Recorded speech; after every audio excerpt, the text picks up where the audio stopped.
Bismillahirrahmanirrahim. Assalamualaikum warahmatullahi wabarakatuh. Pimpinan dan seluruh anggota yang saya hormati, Pak Dirjen, PLT Dirjen Darat, Kepala BPTJ, Direktur ASDP ya Pak ya, dan Ibu Direktur Utama Damri, dan seluruh hadirin yang hadir pada kesempatan ini. Yang pertama, Pak Ketua, hari ini kita melaksanakan satu fungsi kita sebagai fungsi pengawasan. Tanpa mengurangi rasa hormat saya kepada ASDP, yang harusnya hadir direktur utamanya, tapi hadir direktur perencanaan. Tapi tidak mengubah substansi sebenarnya. Tetapi penghargaan dalam rapat-rapat seperti begini mohon menjadi perhatian, walaupun kami tahu bahwa Komisi 5 bukan bermitra kepada ASDP, tetapi operasionalnya ada di Komisi 5. Ini yang ingin saya sampaikan. Sepertinya kalau bukan saya melecehkan Bapak dan lembaga Bapak, tetapi sebaiknya lah dirutnya sekali-sekali nongol di sini kok. Ini Dirut Damri, terima kasih. Selama DPR Komisi 5 baru saya ketemu namanya Dirut Damri. Itu Pak, tanpa mengurangi rasa hormat saya, Bapak sudah datang memberikan beberapa penjelasan. Saya masuk pada persoalan intinya. Saya tujukan pertama adalah ke ASDP. Tentu addressnya juga kepada Pak Dirjen. Ya. Tadi saya sudah WA juga Pak Dirjen, PLT. Tolong menjadi perhatian Pak. Saya tidak menyinggung persoalan manajemen, mencampuri manajemen ASDP secara kelembagaan. Tapi saya melihat di lapangan pelaksanaannya, operasionalisasinya, terutama kapal-kapal penyeberangan itu layaknya tidak menjadi perhatian khusus. Nanti saya cuma tidak tahu nomor WA-nya Bapak dan Dirut Bapak. Ini di medsos Pak. Kapal Taka Bonerate Selayar. Yang jelas-jelas itu hibah dari kami. Dari Komisi 5 memutuskan itu memberikan hibah ke Bapak untuk melaksanakan operasionalnya. Dan ingat bahwa di meja ini atau di ruangan ini memutuskan memberikan bantuan kapal feri Taka Bonerate dan pembuatannya di PT IKI di Makassar. Itu uang negara Pak. Dan dipercayakan dikelola oleh ASDP. Saya kadang-kala mau teriak itu Pak, tetapi apa boleh buat. Bapak kesempatan pada saat ini ada. Dan ini Pak Dirjen sewaktu-waktu memang harus hadir. Dirutnya di sini supaya kita bisa belah juga itu Pak. Persoalan-persoalan operasionalnya. Saya minta jawaban nanti Pak. Bayangkan satu kapal feri Taka Bonerate misalnya. Itu menyeberangi atau menghubungkan pulau-pulau di Kabupaten Selayar itu Pak. Itu luar biasa kotornya. Tidak nyaman. Padahal itu kapal baru. Ini apa kerjanya ASDP? Mau cari untung? Ya tidak perlulah dulu. Namanya BUMN, bukan berarti juga bahwa Bapak rugi. Menteri BUMN katakan BUMN hebat, semuanya untung. Mudah-mudahan Bapak untung gitu loh.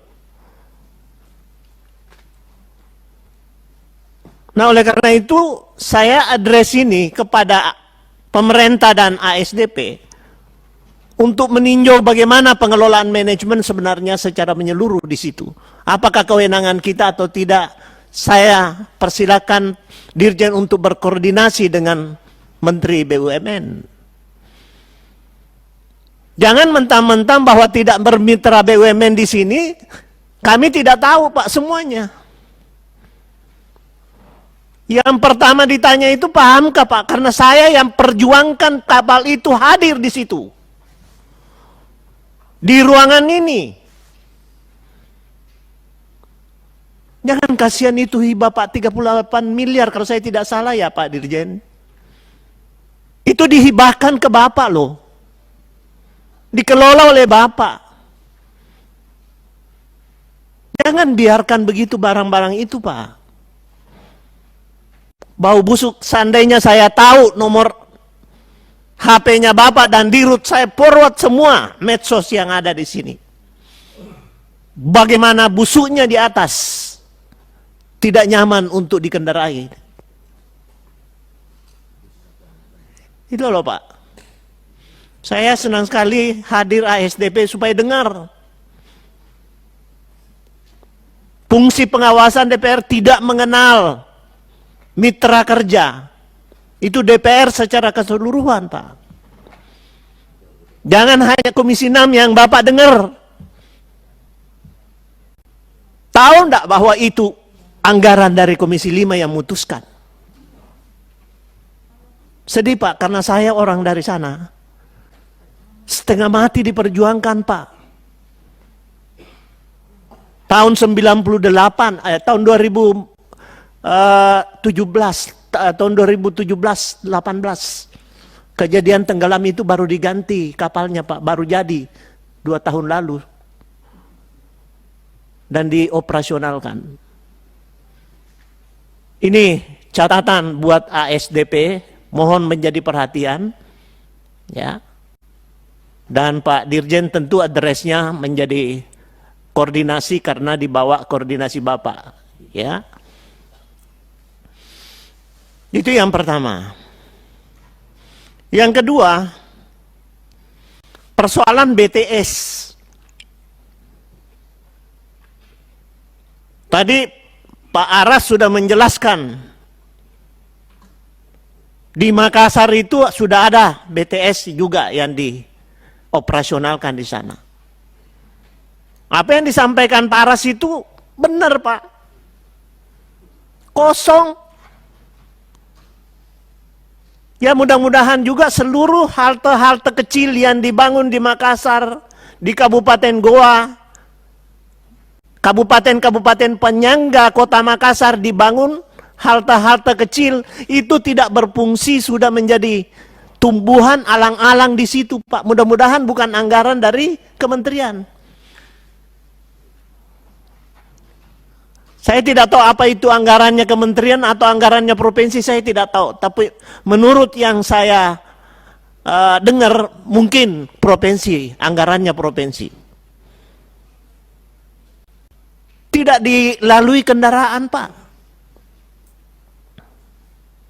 Nah oleh karena itu, jangan lagi Pak Ketua nanti kita membahas anggaran ini, kita menyetujui anggaran subsidi mengenai BTS itu, yang jumlahnya tadi sudah disampaikan, itu cukup besar. Dan kalau perlu kita tidak usah bantu dulu Pak. Coret saja itu anggarannya. Untuk apa? Nggak ada gunanya. Tadi rasional sekali apa yang disampaikan Pak Aras tadi. Anak SMA pun tidak mau naik Pak, sudah punya kendaraan sendiri-sendiri. Di mana keberhasilannya? Di mana subsidi itu berada? Jangan-jangan hanya membesarkan swasta saja, gitu loh. Ini yang sedih kita Pak. Kalau istilahnya di Makassar itu angkutan PT-PT Pak lebih diminati daripada BTS. Makanya kosong. Itu pun peresmiannya kemarin baru satu ya Pak ya, satu paket barangkali di sana ya baru. Itu pun juga saya tidak diberitahu keberadaannya. Nanti saya tanya kepala balai baru saya tahu. Dan Pak Dirjen sudah minta maaf kepada saya, sudah melakukan peresmian tidak hadir, tidak disampaikan kepada saya.